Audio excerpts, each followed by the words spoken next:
Tafiditra ao anatin'ny fanatrarana ny tondro apetraka ny tetikasa Sary Plus, tetikasan'ny Ministeran'ny Fambolena sy ny Fiompiana, vatsiny Banky Raisam-pirenena sy ny AFD vola, ny fampitomboana ho 300 ny famokarambary any amin'ireo faritra iasany. Mpamokatra 5,000 no isitraka mivantana ny asan'ny tetikasa. Ny Ministeran'ny Fambolena sy ny Fiompiana moa zany ao anatin'izao fanavaozana izao dia manana tanjona roa lehibe. Dia ny fampiakarana ny fidiram-bola eo anivon'ny tantsatsa tsirairay avy sy ny fahavitatena ara-tsakafo. Fahavitatena ara-bary aloha zany voalohany indrindra satria ny vary no foto-tsakafontsika malagasy.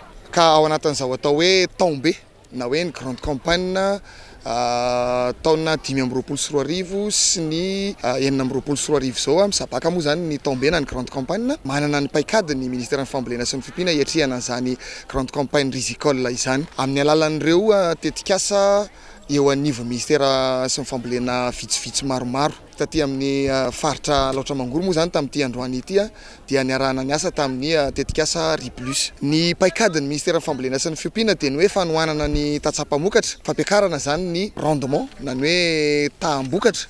Izay ilay ataontsika amin'ny teny frantsay hoe intensification dia manohana zany ny Ministeran'ny Fambolena sy ny Fiompiana fa paka ilay izy dia ao anatin'izay paka izay ihany koa dia tsy vitany hoe ireo zavatra hita maso ireo fitaovana, ireo masom-boly sy ireo zezika ireo no mahapaky ny paky fa eo ihany koa zany dia miaraka amin'izay ny formation na ny hoe fampiofanana ka tsy misy olona zany mandray hanam-pamokarana ka tsy mahazo fampiofanana. Ho fiatrena ny tompambolena 5,24 4,24 isy ny fanolorana kit agricole sy ny fanarahana akaiky mpamokatra manodidina ny 4 ao amin'ny faritra Sofia sy Alotra Mangoro. Ho an'ny faritra Alotra Mangoro manokana dia notanterana ny 13 Desambra 2024 ny fanolorana ho an'ireo mpamboly miisa 400 tato amin'ny commune ambanivohitra Bembary, distrikan'ny Moramanga, faritra Alotra Mangoro, ny kit agricole izay ampiasaina amina velara-tany atsasaka hektara isan'isany izay ahitana masom-boly vary voamarina 520 kilao,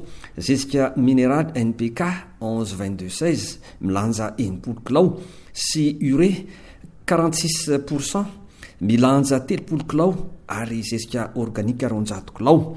Nanampy izany ihany koa ny sarclase sy ny pulvérisateur ary fanafody famonoana bibikely sy ny fanafody mamono ny aidratsy.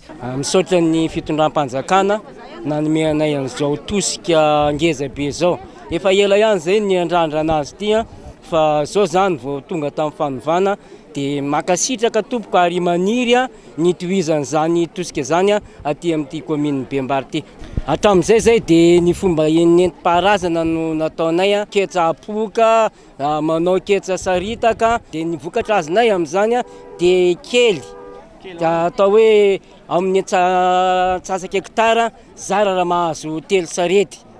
Zao zany zao zay maniry raha misy an'izao tosika zao dia avy 3 en'izany ny vokatra andrandrainay. Nisy ny fampiarana mivantana ny teknika papri tamina velara-tany atsasaka hektara amin'ny fomba fiasa pakry izay voizin'ny Ministeran'ny Fambolena sy ny Fiompiana. Ampitomboana ny vokabary ary isorohana ny fandaniana eo amin'ny famokarana.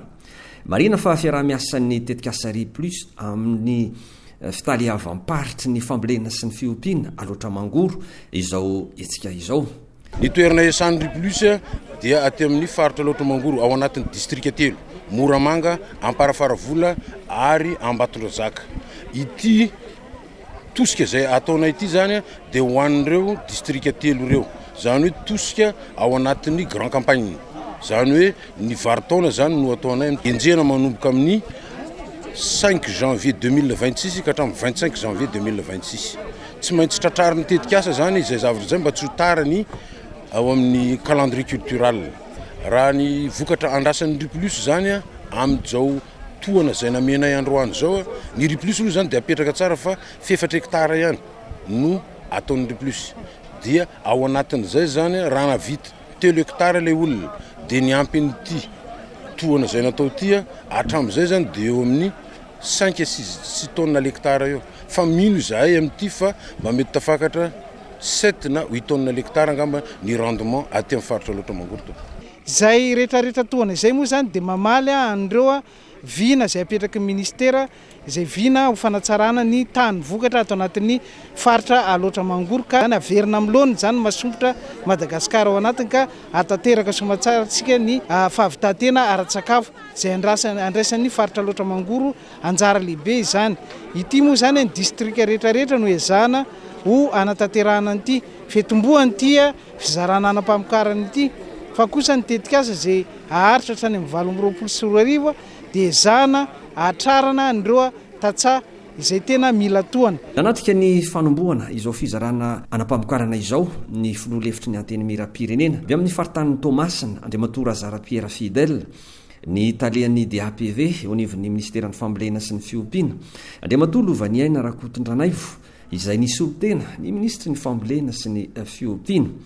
Teo ihany koa ny mpandritra-paritry ny tetikasy Sary Plus aloatra Mangoro Andriamatora Niry Rakotobe Andrianarivao ary ny DRE aloatra Mangoro. Mahatratra 579 ny mpamboly mbola isitraka ny kit agricole amina commune 320 ato amin'ny faritra aloatra Mangoro.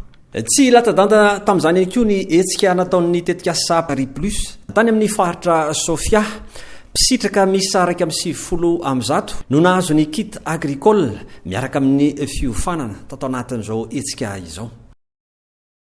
Des producteurs prospères pour une nation bien nourrie.